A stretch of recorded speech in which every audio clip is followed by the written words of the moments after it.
I'm going to try to keep this to an hour this evening. I think sitting in these chairs for an hour listening is about long enough.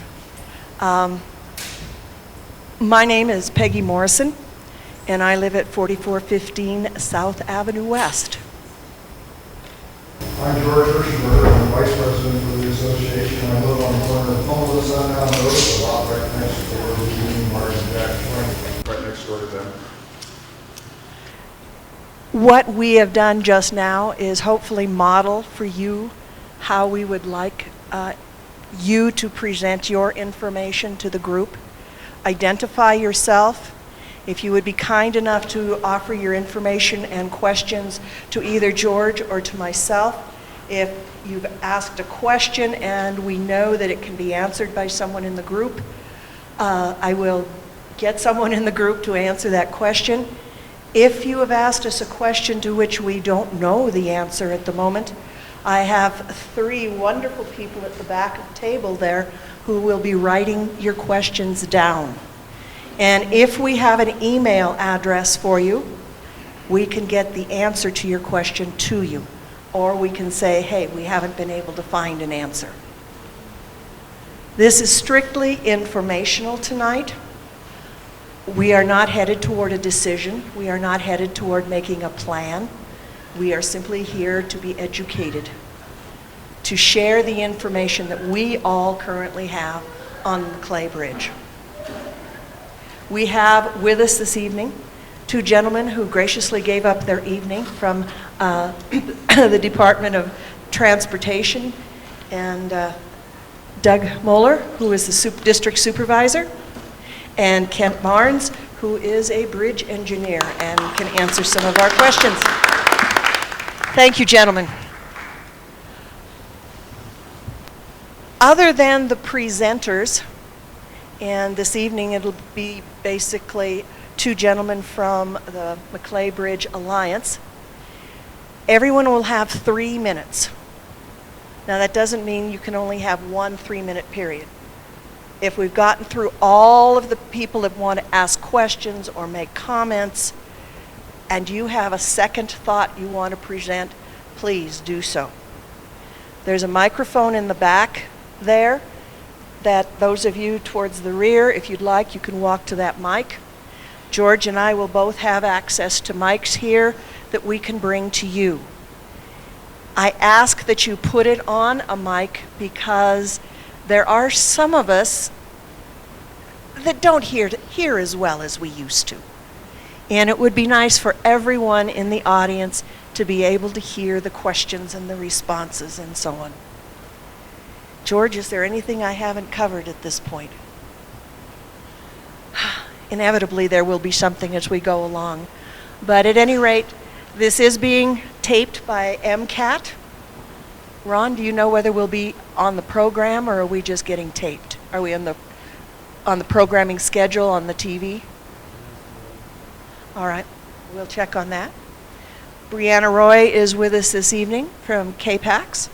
So Missoula will know what we are doing this evening, and they will be listening and hopefully helping us come up with information. Right now, I would like to turn this over to Willis Curdy.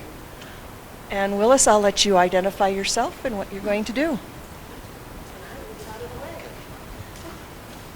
Good evening. I would like to thank Mr. Mueller and Mr. Barnes for coming here this evening. I really appreciate their time in coming and answering questions and helping us understand what is going on in the process. Just quickly, I'm Willis Curdy. I live at 11280 Kona Ranch Road. That is about 300 yards to the west of the Kona Bridge. And my wife and I have lived there since 1982. We were there at the building of the Kona Bridge. We watched it from the get-go to the completion. So we have some familiarity with the bridge building process and what it entails. I'm a member of the Maclay Bridge Alliance, and also I represent the Big Flat area on the Target Range Homeowners Association. If you remember back in 1993-94, there was an effort to build a bridge at the south end of South Avenue, or at the west end of South Avenue. And of course, that bridge, or the failure to build the bridge that time, kind of put everybody on hold, and it was kind of the back of people's minds until this summer, when a Target Range resident happened to be cleaning up around the Maclay Bridge area, and he met with a number of folks from the Montana Department of Transportation and county officials who were mapping and doing survey work for what they said was a replacement for the Maclay Bridge. Subsequently, I met with Greg Robertson. He is the Director of Public Works for Missoula County, and to discuss the county's intentions for the bridge and its replacement. And he confirmed to me that they were looking at a Kona-style bridge structure, and that they were in the process of working, putting together a memorandum of agreement with the Montana Department of Transportation. At that point, a number of folks in the Target Range areas were alerted, and we began to have bi-weekly meetings to discuss where we need to go to look at research options for the proposed Maclay Bridge replacement. Subsequently, Fred Stewart and I attended a conference call at the Montana Department of Transportation office here in Missoula. They were kind enough to open the meeting to us, and the conference call was with Federal Highway Administration officials, as well as Montana Department of Transportation engineers in Helena. And most of the discussion was over which environmental review to be used for the Maclay Bridge replacement and the draft memorandum of agreement. Later on, a group of us met at the County Public Works office and reviewed all the documents related to bridge structure, bridge health, traffic counts, and the like that Missoula County Public Works Department had in their possession. And subsequently, we made copies of a number of those documents, which are currently on the Maclay Bridge Alliance website. And of course, that information we've picked up will be used later when Bob talks about the explanation of the facts that will be used tonight. We've also held individual meetings and have attended county commissioner meetings to discuss issues related to the proposed bridge. And we have made a request to the county commissioners for a feasibility study to determine the need for a bridge replacement. And of course, as I mentioned earlier, we have developed a website, maclaybridgealliance.org, and we are continuing our bi-weekly meetings, as well as conducting research and consultation with area engineers and discussion of potential upgrades to the current structure. And I think that's it for the time being.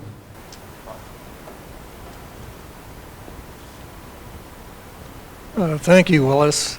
I'm going to use the podium here, if you don't mind. I'm going to try to keep track of these facts as we go through them, but what I would like to do is kind of go through each fact and give you, to the best of my ability, a brief explanation of it. And if during that brief discussion, if something crosses your mind, you have a question or a comment, I believe it's okay if they go ahead and ask. So please go ahead and do so. With that in mind, this is kind of a rapidly moving target in some respects, and as many of you are aware, there's been quite a lot of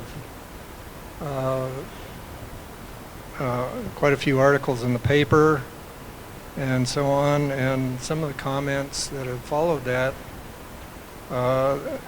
lead us to believe that there's some misinformation out there.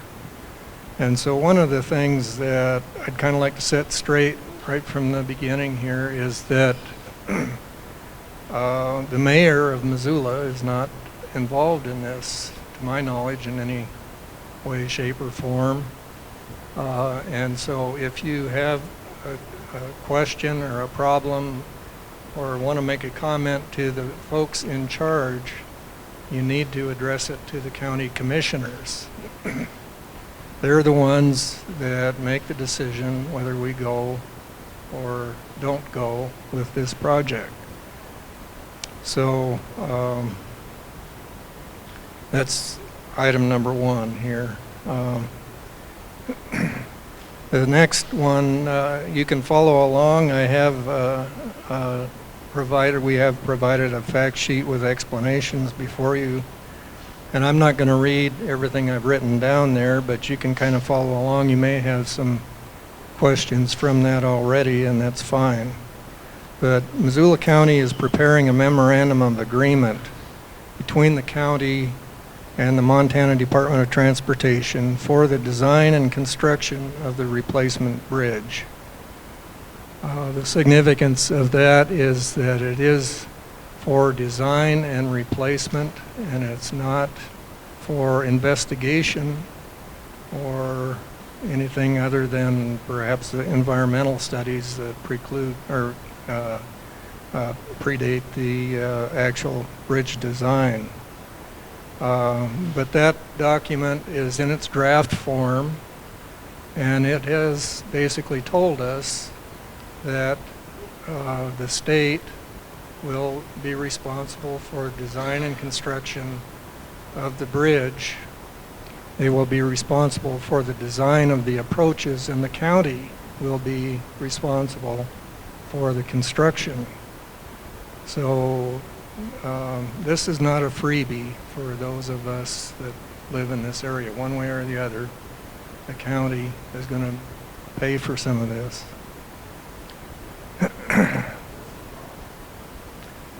We have no idea at this point. The nearest cost that we have was derived in 1993 for that estimate was $13 million for the bridge and the approaches.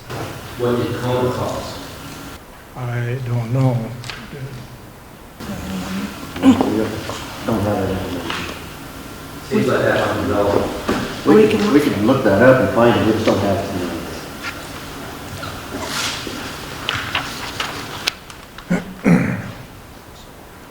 it. By the way, I neglected to introduce myself. I am Bob Schweitzer, and I am a member of both Target Range Homeowners and the Bridge Alliance.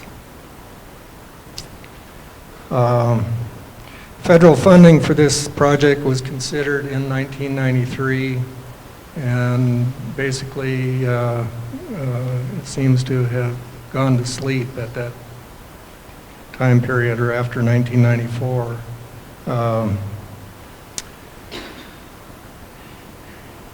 Nevertheless, in 2002, Missoula County designated Maclay Bridge replacement as a first priority for an off-system bridge replacement.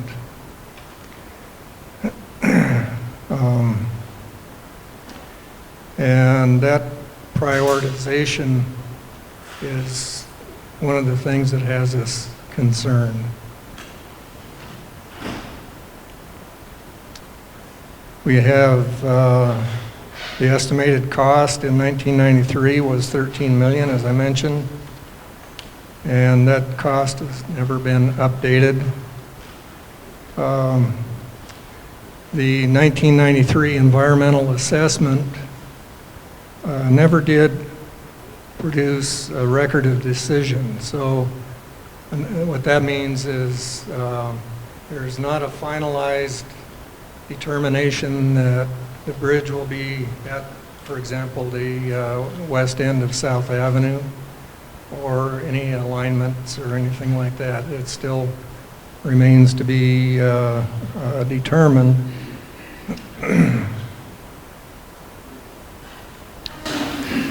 So the MOU with MTV, is that for a bridge replacement then at they're going to be designing this, is it going to be at the same location or at South Avenue that they're designing it for? Well, what they're talking about, as far as we know, is at the extension of South Avenue. That is, appears to be the preferred solution to this whole thing. So, Do you want us to add on to that? Certainly. Let's get on mics here. So. Go ahead. We'll just add a little bit more to that, Bob. If you don't mind. That's great. Thank you. Again, I'm Kent Barnes. I'm out of the Department of Transportation in Helena, and we have been trying to develop an MOU with the county, and the title of that is for design and replacement of the bridge. But please understand that what that process does mean is an environmental review takes place, and there is no decision at this point on what would be built or if something would be built. The MOU is just to lay out who's responsible for what, because we as the Department of Transportation kind of get perceived as we're in charge.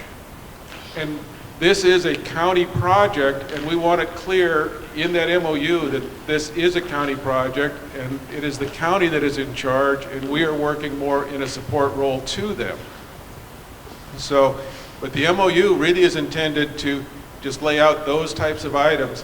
There is no decision on where it would go. There would be the process would involve an environmental process, and exactly what that would be, I don't exactly know. That would have to be determined, but that would involve a significant amount of public involvement, public input, and the result of that is uncertain. It could be no build, it could be replace here, it could be upgrade. The decision of that is completely up in the air, and that is one of the reasons that I can't really give a cost estimate at this point, because there is no decision on what direction we're going. I can't give a cost estimate without knowing what we're going to do. I could give a cost estimate, which I don't have, for many different options, but I don't have those yet. So you're going to be Would you mind coming up to the mic? Can you guys hear me? So you'll be updating the 93 EA, or you're going to be starting from scratch to determine whether you might need an EIS or an EA or something further? Could you just repeat the question? The question was, would we just update the 93, 94 EA, or what process would we take? And from an MDT standpoint, what we would want to do is start out with a feasibility study. And that would really predate or precede a true environmental document. So the first thing we would want to do, and we would ask the county to do, would be do a feasibility study, and that would really be looking at, is this even a feasible project? And out of that would come, yes, it is a feasible project, we should move forward into an environmental document, and it would be a guide for what type of an environmental document would be necessary at that point. But that feasibility study would involve significant public input. I wondered if you could explain what components of a feasibility study would be. Who would participate, how long it generally takes, that kind of thing, if you could clarify that part. And again, this would be a county-run project, so to a large degree that would be determined by the county and the public, and exactly what that would take. Our role as MDT would be to guide them and help them out in that process, but really it would be a county-run project, and they are the ones that would really be determining what all it would be, as long as it met reasonable. We would be looking at it from a guiding standpoint to ensure that there is proper public input and a proper decision-making process that can be supported on the record. And the public would be involved, or how does that? The public would be involved in that. And exactly how, that is something that would have to be determined as that started up. Would it be an advisory committee and public meetings, or exactly how that would be done? That's unclear, and that would be county-driven. Our role, again, would be to make sure that it was a proper feasibility study that properly involved all the stakeholders. But this would be a stage prior to an EA or EIS, is that correct? That is correct. A feasibility study would either lead us to a project and an environmental document, or lead us to the conclusion that we don't need a project here at this time. And then, but this process can also be included into that environmental process. It isn't time wasted. Some of that Feed information into the gathering EA. will feed into that environmental document too. So it's Exactly. not wasted time. No. It's a good. But it it's a good sounds like procedure. it's a money saver, is that right? It could be. If it is determined that there is no bridge replacement, then you would have saved some money, right? That'd be one way to look at it. A feasibility study can be a money saver just in trying to bring up issues early on without committing to a project. And you can make it, if it becomes apparent early on that no build is the way to go, you save money because of the process you've gone through, yes.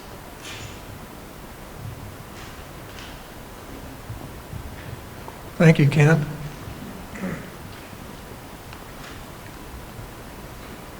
The next item I have is that Maclay Bridge is structurally sound and safe for the present uses.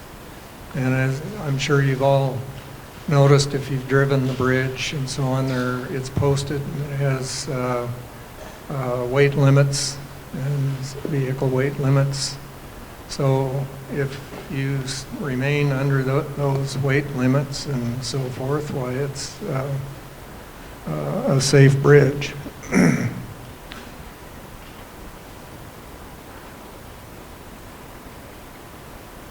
The structural integrity is further confirmed by health index, a rating of 96.39 on a scale of 0 to 100. The health index requires a little bit of explanation here because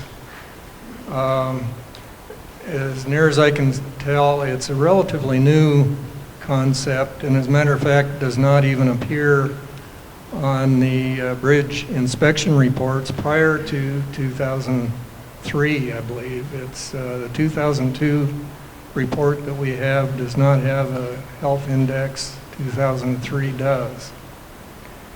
And what the health index does is it looks at the components of the bridge itself. I mean, not approaches, not alignments or anything extraneous. It's just the bridge, and it looks at the substructure and the superstructure and the deck and all of those things that make the bridge viable. And that bridge has probably, if not the highest, it's one of the highest health index ratings in Missoula County. Why do we not? That's what we're here to look into. So,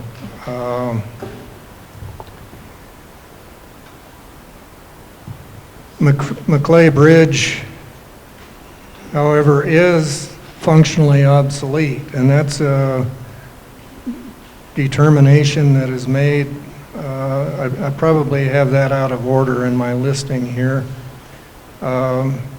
It's, as I understand it, functionally obsolete comes from a sufficiency rating of 50 or below. Is that correct, or? I could talk to that. Okay, would you please, Kent?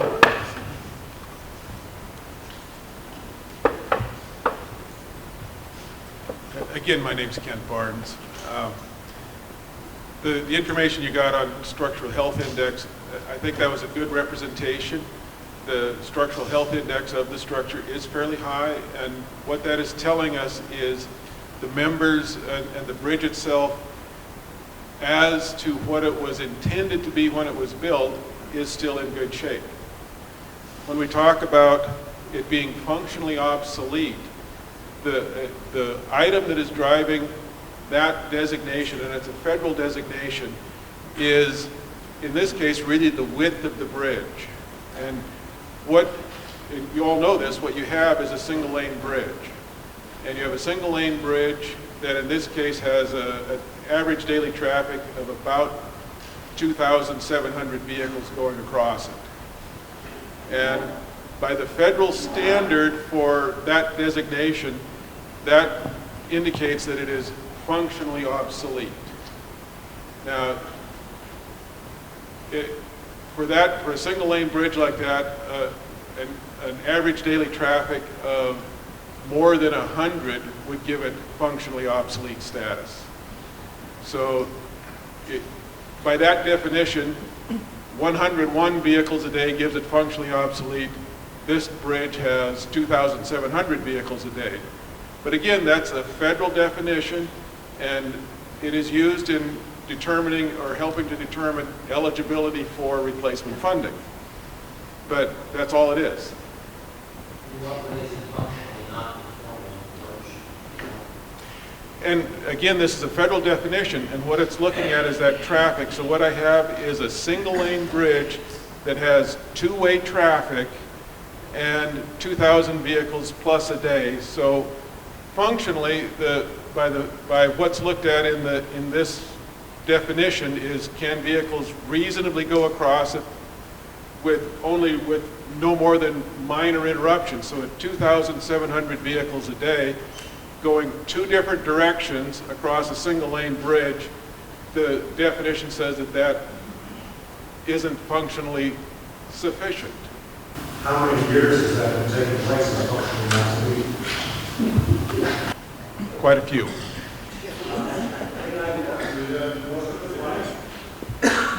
Please keep in mind that Kent is using a federal definition here that he has no control over, nor did he give the designation to the bridge. So That is certainly true. He doesn't have control over it, but the term functionally obsolete implies that it's falling short of what it should be doing. And I think a lot of people in this room question that. I agree with that statement, but I think we would have to go to the federal government and prove our point with them in order to have that definition either altered or taken off our bridge. And at this point, it isn't really harming what we're doing. That was my next question. What's the purpose of using this definition? It seems as though the purpose is just to be able to get federal funding. If we're not after federal funding, the definition is really mute to the discussion. Well, and as I see it, and if somebody can answer this more accurately than I, we'll let Kent do it.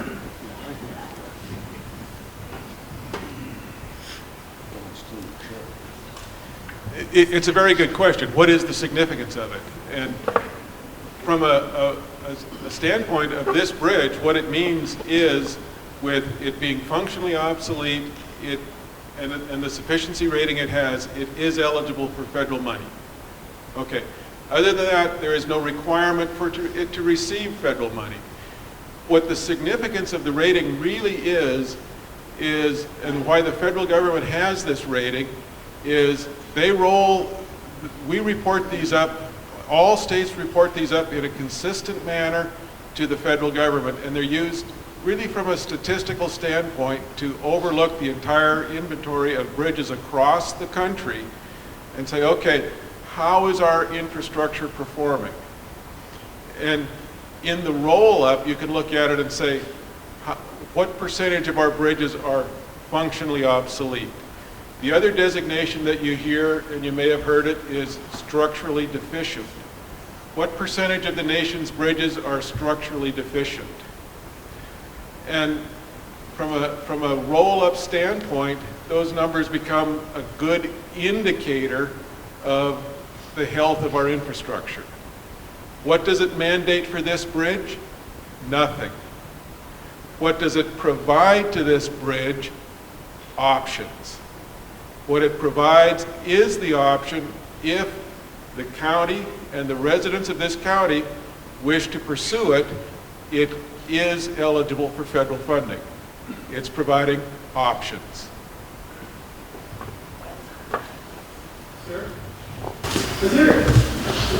Has there been anything that maybe you guys touched on this earlier, I was late, but looking into this to determine if the bridge were expanded to a 2-lane bridge, how much the traffic load would increase? Is that something that can be, I mean, that seems like a little more social science than that as far as. That would be a part of a feasibility study to say, if we improve this bridge, what is the result? What is the expected traffic impact? And that would be looked at through options too. What is the impact to this road, or what is the impact to this road? What is the expected impact to the overall flow of traffic? So there hasn't been any preliminary though? Not that I know of at this point, no. It'd be a feasibility study item. Helen? Is it a given that we'll have a feasibility study? That's something that the county has to determine, or where do we stand on that? Again, I want to emphasize it's a county project. If the county chooses to move forward, and right now I understand that they're on hold, and how long they're on hold for, I don't know. If the county chooses to go forward, then MDT's position would be that a feasibility study is the next step to take. And we'll offer that if that's what they want to do. And the state would pay for that, and is that correct? Or participate in it. And pay. There's a share. That would be. You used the term structurally deficient, I believe it was. Do you happen to know how many bridges are structurally deficient in the local area and national? I don't right off. And it can be a very deceptive term, structurally deficient. I don't like it. It's caused a lot of very bad press, and it's caused a lot of heartache. A bridge can become structurally deficient over oftentimes minor items. They can also be major items. Anytime a bridge is designated that, we take a hard look at it to say, what is actually the problem? What has to be done today? What has to be done tomorrow? Or what has to be done in the future with it? But exactly how many are structurally deficient within the state today, I can't tell you that. Going back. Thanks again, Kent. I'm glad you're here because I'm not an engineer, and I've had to study this myself in order to kind of come up with anything. So Kent is very, very much appreciated. Let me tell you. Was there a question, Chris? I had a statement and a correction. Is that okay? Sure. Okay, my name is Chris Crawford, and I do the history in the area. And I have a diary here where I just noticed that one of the reports said that the last time the bridge was replaced was in 1932. So from the diary of the son, Bill Maclay, his father, Clyde Maclay, rebuilt the bridge. And the quote says about 1950, after Bill had been gone for several years, the Maclay Bridge was destroyed in another spring flood. This time it was replaced with a steel bridge, but not a new one. So that would indicate that the information from the 1932 statement would have been a lumber bridge going up to the steel bridge that would replace it. So that would change the standards there, and I just felt that it was important that that statement be shown through these diaries, that it's quite a significant difference, I think, with that change. So I just thought that I would share that, and if anybody else needs to know the rest, the diary is here, so this is from the family who actually did that. Thank you. Thank you, Chris. One of Ken's comments touched on structurally deficient, and I guess while we're here, I would like to comment a little bit about that terminology. And as he says, it's very, basically for me, it was quite confusing. But what I did discover was that we have copies in our records of bridge inspection reports from 2002 through 2010.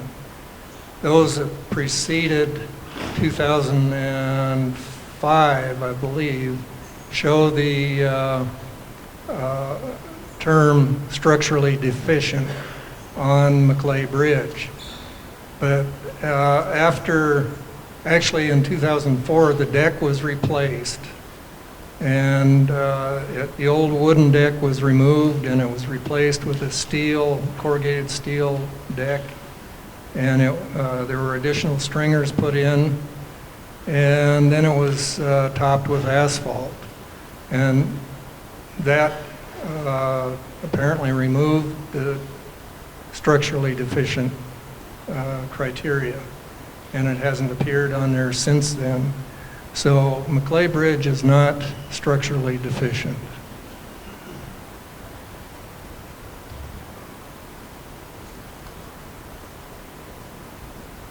That brings us to sufficiency rating. Maclay Bridge does have a low sufficiency rating, 32.5.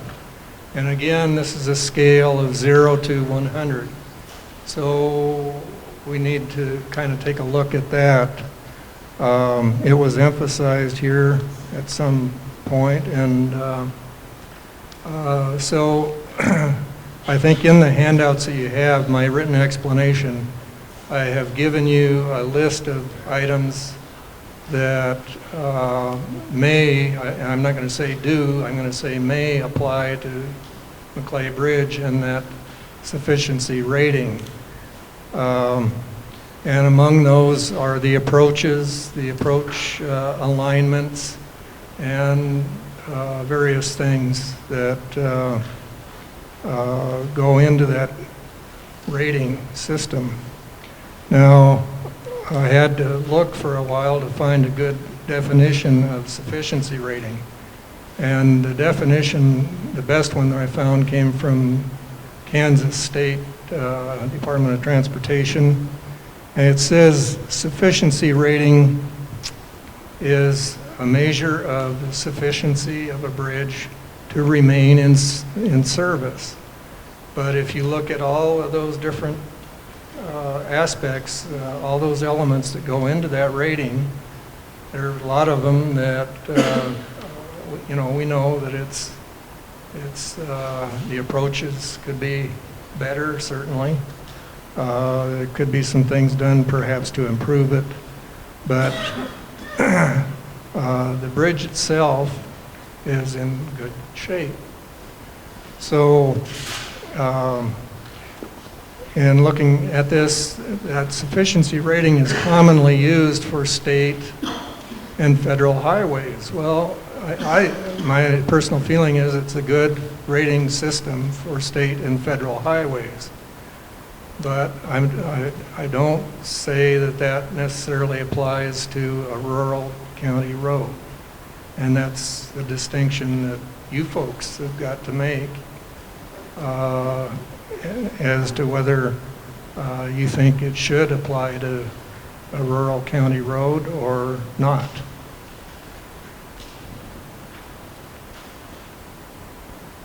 I think that falls into a category of some other research that I've done called context-sensitive design. In other words, look at everything that goes into the all aspects of that road.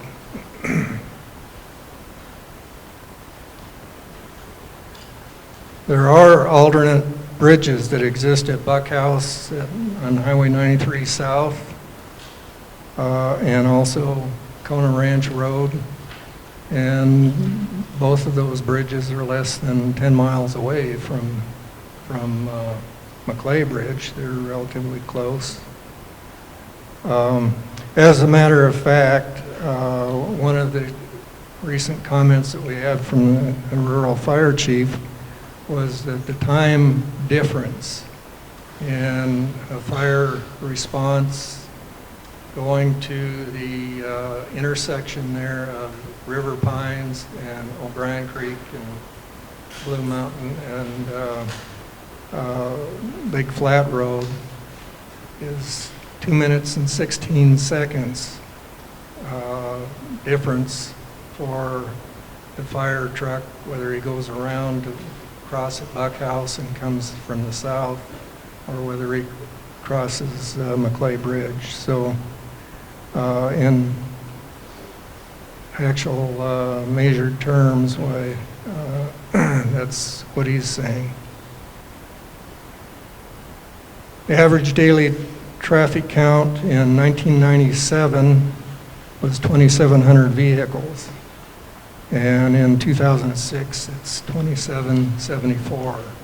That's the most recent daily traffic count that's recorded on the bridge inspection reports. And it's interesting to note that between those dates, 1997 and 2006, the ADT actually dropped. It dropped as low as 2,500. So right now we're at 2,774 as far as we know.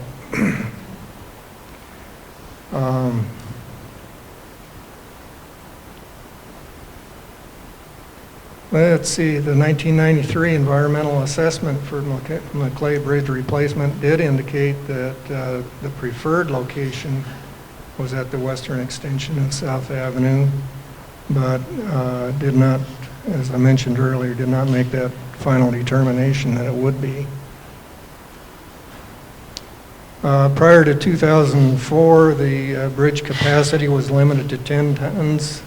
But with those stringers and the new deck, it was increased to 14 tons.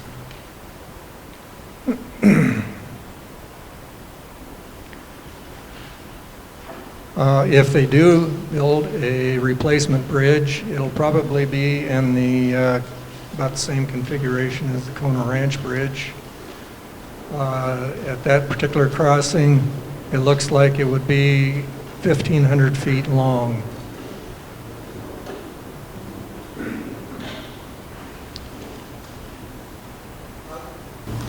Yes. Preferred location at the western extension of South Avenue. That preferred extension, there was nothing behind that. There was a bunch of people that got together, sat at separate tables, and said, well, looking at this, they were looking at aerial photographs. If you look at the aerial photograph, it makes it look like, well, sure, you know, that's where the bridge should be.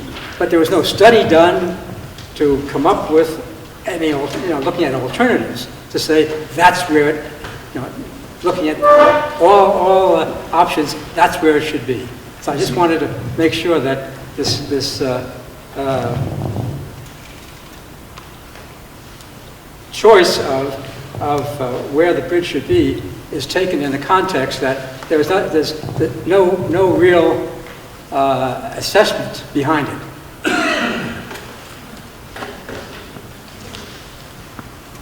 But if you look at an aerial photograph, it's kind of like, I usually put it in, yeah, of course, that's where it should go. But, you know, if that's sufficient, okay. But otherwise, you still need to look at what alternatives there are that might make more sense, lower cost, or whatever. Thank you, Al. Isn't that what would be covered in the feasibility study, Mr. Miller? That's what would be covered in the environmental document, preferred alternative. It would look at all those alternatives. And then at the end of that environmental document, you'll have a record of decision. And then that'll identify for that, if you want to move forward with that bridge where it would be built. Bob's right. Right now, they went through the EAA, the environmental assessment. There was no record of decision over that. There was a preferred alternative identified, but it didn't give you the ability to move forward with anything. So. But you have to wait for the EA to determine the site. Is that how it works?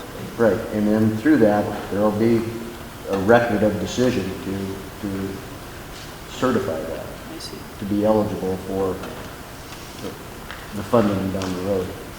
And generally, how long does that EA take?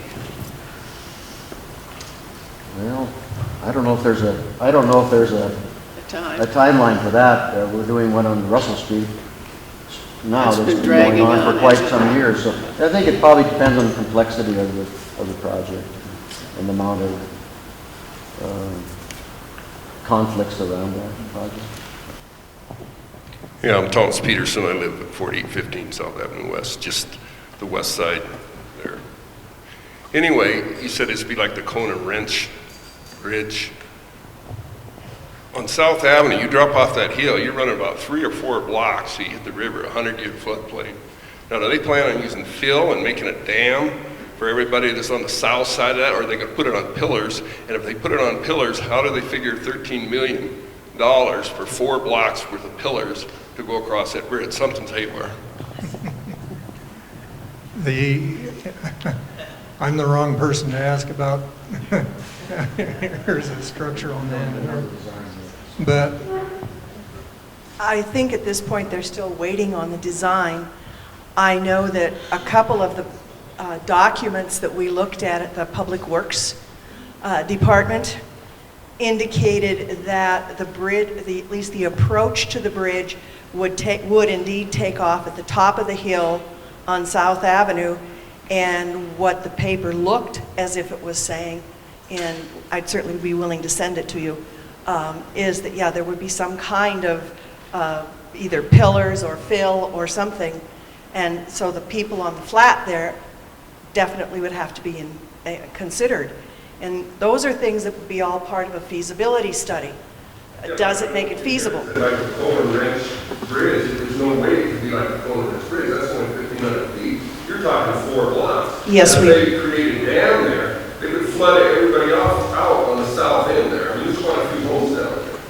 I think you're stating exactly what many people have felt, is that there needs to be some more looking here, that there are some other facts and figures that need to come out. That's part of what we're trying to do tonight, too.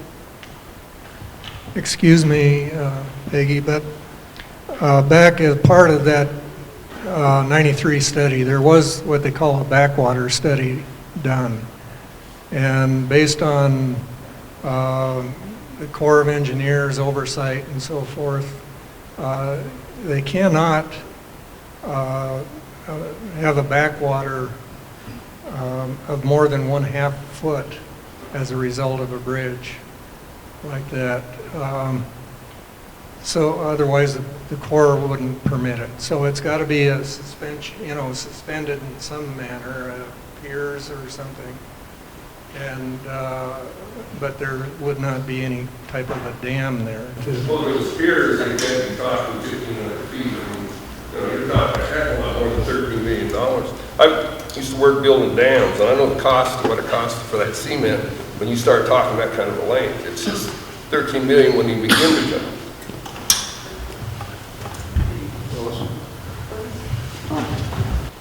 I just want to remind everybody that the term Kona-style bridge came directly from the Missoula County Public Works Director. That's the source of that comment, of that description.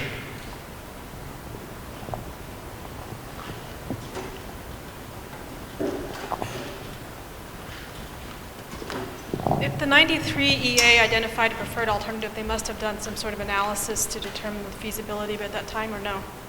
Or even the... I was involved in that. There was no such thing. So the EA must have no substance to it then? What EA? The 93 EA.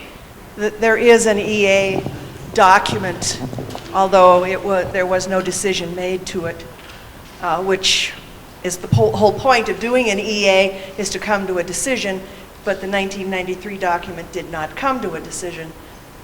So obviously validity could be questioned. So I do want to try and be out of here by 8 or shortly thereafter, and I know that some of you have questions.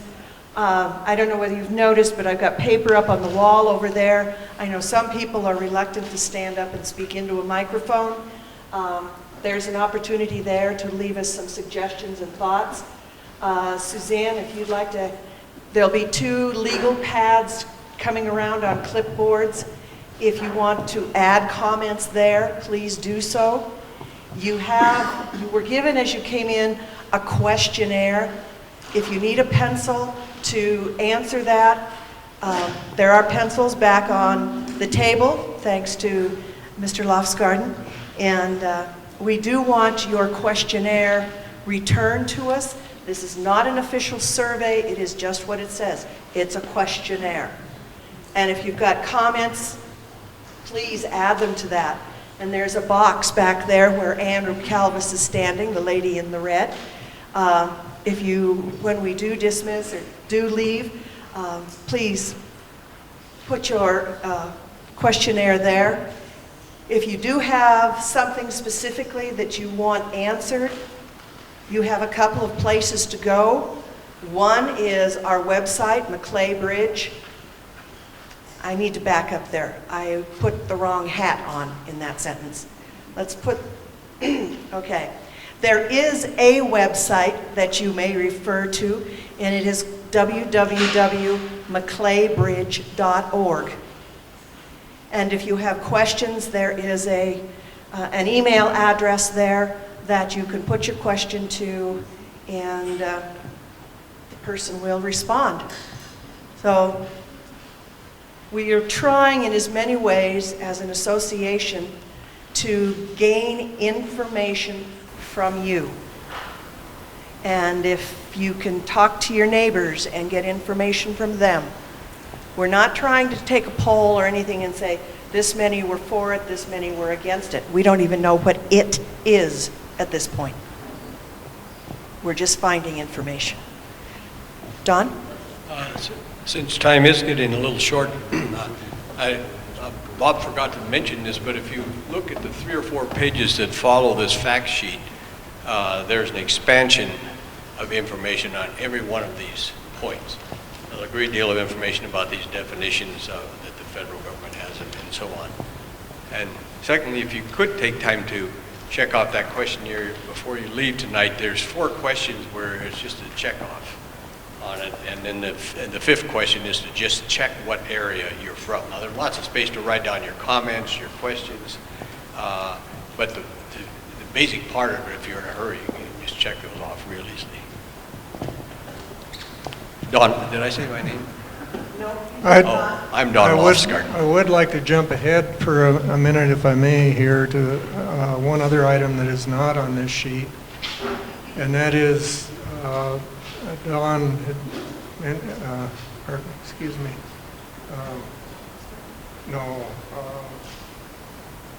Doug Moeller, I'm sorry. Anyway, had mentioned that he would be happy to talk about the funding mechanism for this thing, and maybe he could give you a run-through on how this funding works and where the critical points are. All right, Doug, I will gladly hand this over. Well, yeah, and part of it is, and I don't know if there's any questions, if anybody has any questions, is it on?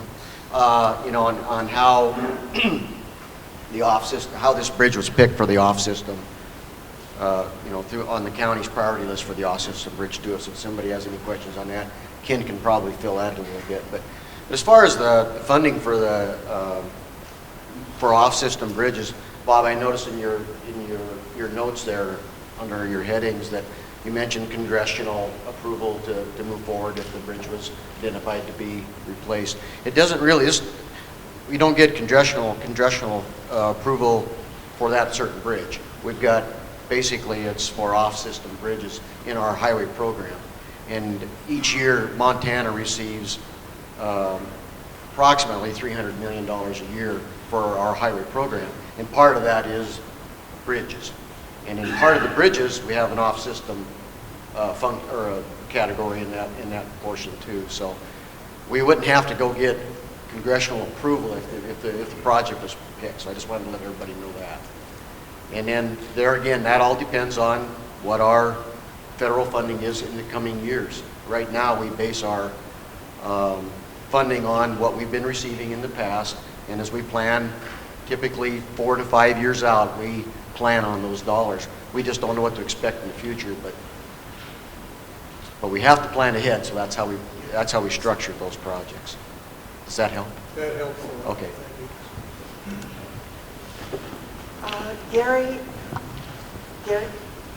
right behind you. George, right there. Whoa. You want to dance?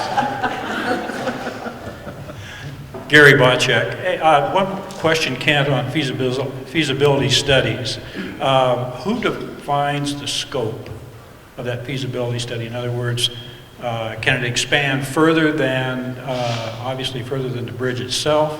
Example, obviously South Avenue has the potential for being significantly impacted. How far does that impact potentially go from? Does the county set that, or is it part of a public hearing type situation? Thank you. And I'm going to tell you again, it's a county project, so that the county would be setting that scope, but anything dealing with that bridge, we would have to look at the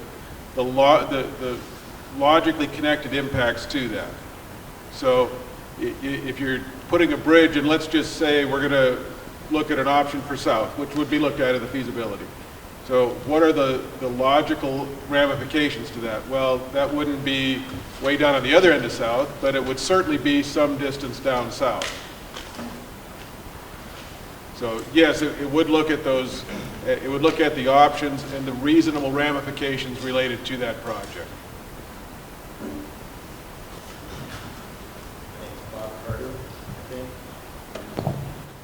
My name is Bob Carter. I live on Spurgeon Road.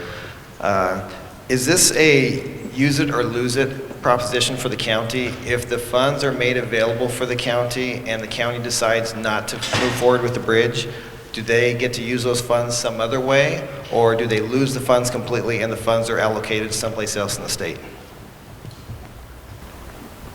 I'm sure glad you guys came tonight. Always a good question. The bridge program is a statewide program. So when we're looking at bridges, all the counties are nominating, or quote, nominating or prioritizing bridges, and we have the task of trying to say what seems to be a statewide priority. So the funds would still go somewhere in the state. Would the county per se lose them? No. Other bridges would come around, maybe this one would come up again. Missoula County has other bridges, but they would have to be evaluated versus other bridges in the state. Okay, good. So that brings up to the next question. So did Missoula County say, we've identified this bridge, now we want to do this, or did this bridge simply just bubble up through the system of priorities and it finally reached the top? And that's also a good question. Thank you. What we do get, like Doug said, we have some money that is designated for off-system bridges. So what we do is we go out to the counties and we try to provide them a list of eligible bridges. We talked a little bit about what makes them eligible: functionally obsolescence, structural deficiency, and we ask the counties to prioritize them and say which ones what are their priorities. And Missoula County identified the Maclay Bridge as their #1 priority when we asked them. Okay, and last question, I promise. What is generally the split between the county and the state funding? Is it, I know you can't give an exact number, but is it usually 50-50? Does it sometimes go 80-20? Might the county be having to pitch in 10% of this bridge and then the state's going to take care of the next 90%? Is there a range of figures you could let us know? There is no magical number when we're talking about splits. Now, the highway bridge program would fund the bridge, at a minimum would fund the bridge, and I believe that the state would pay the federal match on the bridge portion of it. What we have is a bridge replacement program, so when we look at the road connections, that becomes a question of, is that funded through the bridge program or is that funded through other things? And those are things that need to be addressed with the county in the MOA and a decision made on that. So there is no definitive rule on that, but that is, all funding is open for discussion right now. Thank you. Finally, again, recently, in fact, I think today or yesterday, passed in Congress a very large cut in federal highway funds. Does that have some ramifications to this? There is right now, we typically operate under a 6-year federal funding bill. The last 6-year federal funding bill expired a year and a half ago now. We are unsure what will come out in federal funding. We hear the same things you're hearing, large cuts, and it's hard to define exactly what that means. I mean, you're aware of what a tax cut can mean. It means that we didn't raise them as much as we expected to, so therefore it's a tax cut. But there's a lot of things that go into that when we talk about transportation funding, and exactly where those cuts are being made, we don't know. It will take some time to sort those things out once there is a funding bill in place. And we don't know when that will occur. Can I follow up on that? Just very, at the risk of preaching to the choir here, we're in the midst of the worst crisis in public funding in living memory. It follows from that we should be extra careful about how public money is spent, and to impose on a community that does not want it a bridge that's going to cost vastly more than has been listed seems like the worst kind of public policy.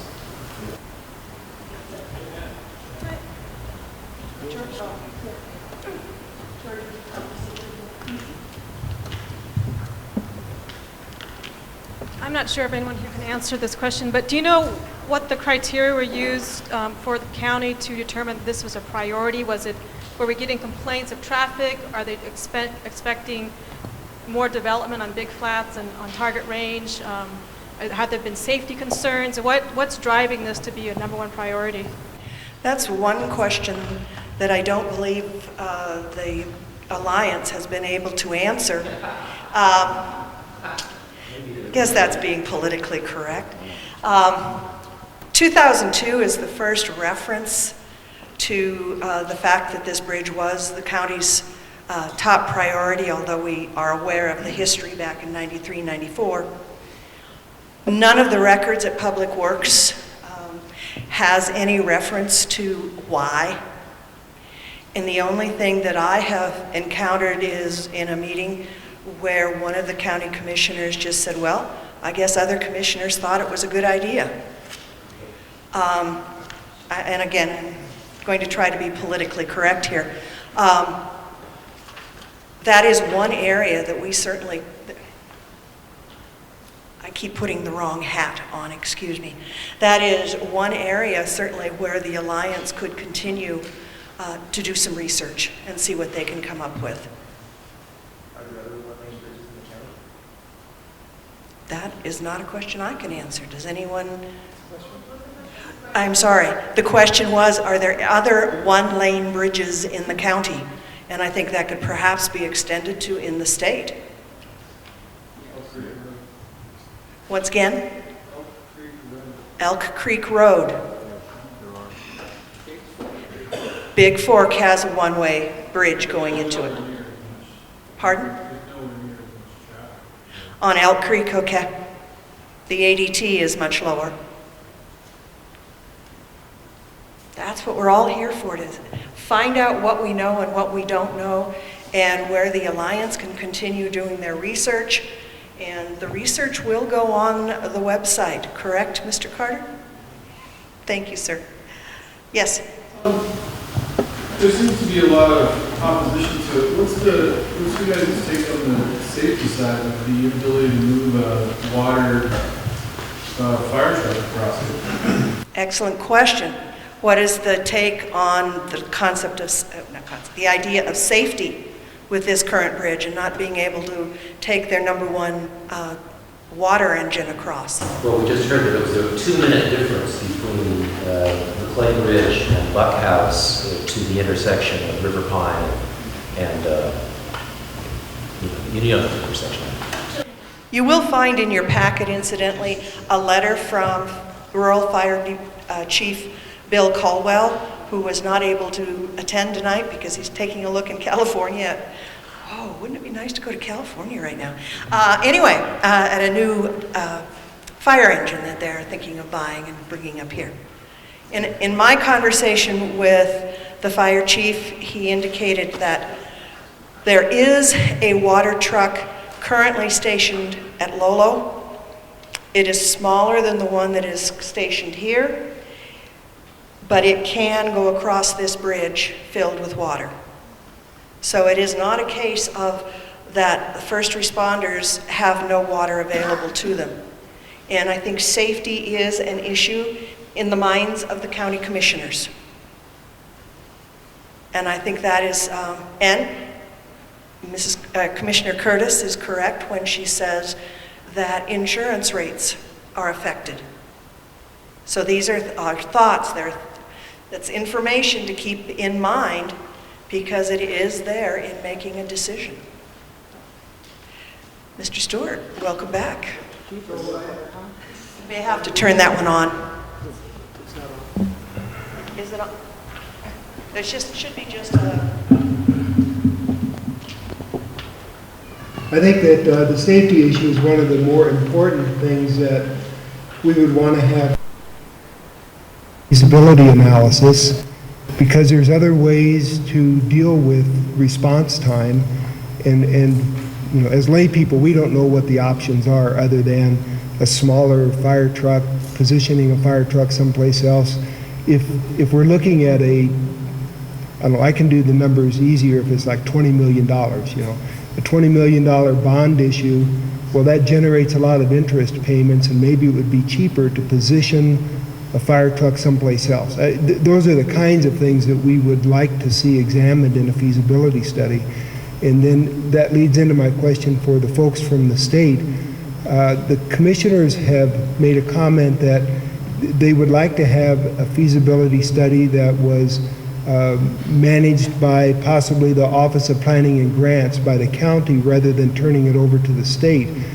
And so I'm curious as to whether that's any kind of a problem. Is there a territorial thing there that if the county leads a feasibility study, that's different than the state leading a feasibility study? Is this on again? Okay. I think the thing when you decide who's going to manage that feasibility study is, and then the county will definitely be the lead on how that's going to be done, but it has to make sure that it's done properly to be eligible to be included into the environmental process. So it has to go through who runs it or not. It still has to meet certain criteria to be eligible to be included into the environmental process. Does that answer your question? Yes. Okay. Thanks.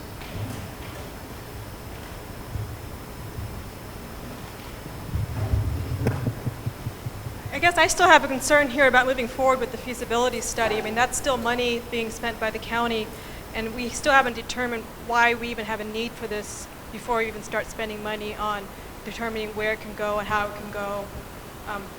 I just don't understand the criteria that were used, and I think that's one of the questions that needs to be answered. I agree. I think that is one question that the Alliance can really start digging into. You know, where did this priority listing come from? Willis, an answer? I have a question, though, first. I don't know, Kent or Doug, if you can answer this.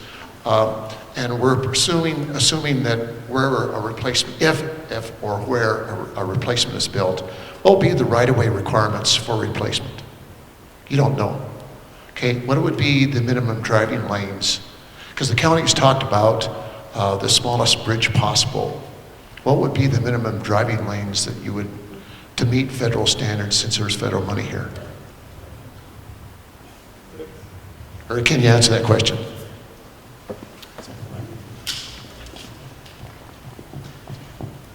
The question is not a simple one to answer. It seems like it should be. What would be the minimum standard for it? It would be determined through a feasibility study. And I hate to hide behind that, and it sounds like I am. I heard the terminology a little bit ago, context sensitive, and this would be, there are potentially context sensitive issues that would be looked at in this, and other issues. So exactly what that would mean would have to be determined through that feasibility study. You asked what is a traffic lane? A traffic lane is 12 foot wide. So if you have 2 traffic lanes, there's 24 feet. Then do you have shoulders? Do you have, and I know that previously bike paths have been thought about, maybe maintaining that other ways. All of these things are feasibility study issues. So there's no set width of the road?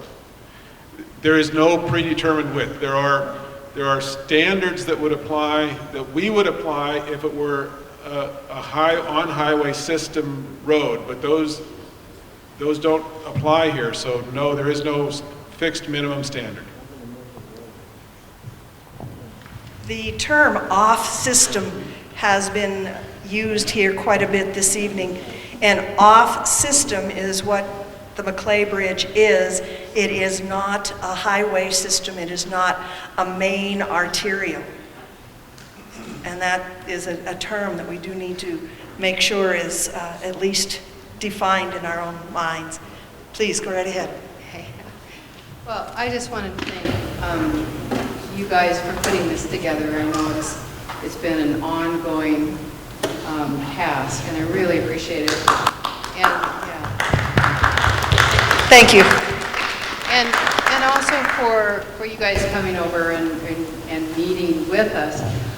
I think it is so important that government is transparent. And I really appreciate this community for pushing for transparency. Why are we thinking of spending this money? Why was this decision made? And I think sometimes government may forget that, in fact, we are paying for them to help us. And I think that this group is trying to help the process. So I really appreciate everybody coming together and kind of forcing some accountability and some transparency, because I think that's what government's all about. Thank you. Thank you very much. The Maclay Bridge Alliance Group has put in a tremendous number of hours on the information that you have in your hands right now. And as you've discovered throughout the evening, I wear two hats. I try to be the association neutral party, and yet at the same time I have been in on all of the work that the Alliance has been doing. So please pardon me if I sometimes misspoke and said we instead of the Alliance. It's sometimes hard to split the difference. Use the website, please. If you have questions or comments, the email address on there is viable and it works and it does get you answers. If we do not have your email address, please be assured that all messages are sent out BCC, which means that only one person sees his own address, all the rest of them are invisible. And I know that privacy and private email addresses is important to people. And we'd be glad, I would be glad to add you to the Maclay Bridge group that gets pretty much everything that comes through, unless it duplicates something. The group meets at Fred Stewart's office at Fort Missoula this Friday at noon. And if you would like to attend, it would be appreciated if you would either give me a call or give Fred Stewart a call. The room fits about a dozen people, and after that, we'd have to sit on each other's laps. Somebody might even have to get up and dance on the table, but we could find a bigger spot if we have people that are interested in coming. And it's basically a research group right now, researching information. We are not pushing any plan, any alternative. Mr. Taylor, loudly and clearly, please. I'd just like to make a comment. I'm very pleased that we got a nice turnout tonight. And it's too bad that the BCC chose not to make an appearance tonight. And I'd like to just point out that it's quite possible that in the positions that they are, they would like to think that we're going to lose interest. So I think this is a good sign that we're not going to lose interest. So let's maintain our vigilance, maintain engagement, and we can always make comments by email to the BCC, letters to the editor. Let's just stay engaged as well as we can. So, thank you. I will say this. If any of you watched the KECI interview, I don't know, was it Monday night or Tuesday night, where I had a 10-second blurb and Commissioner Curtis had her blurb. She sounded very strident, very much like, I wish they'd get out of our faces. And I received a very, very nice email from her this afternoon that was on almost 180 turnaround. She was very polite, very courteous, invited us to share information with them and so on. So I think through the persistence of the Alliance, the Commission is coming around to realize that the Alliance is not a fly-by-night group. It isn't a small group of 5 or 6 people, that it involves an entire neighborhood that is not going to go away.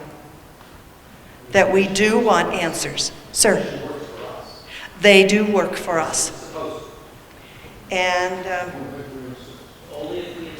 only if we insist, perhaps. Are there any other questions or comments that anyone would care to make on Mike? And again, I remind you, we've got papers up over there that you're welcome to write. You can write on the back of your questionnaire.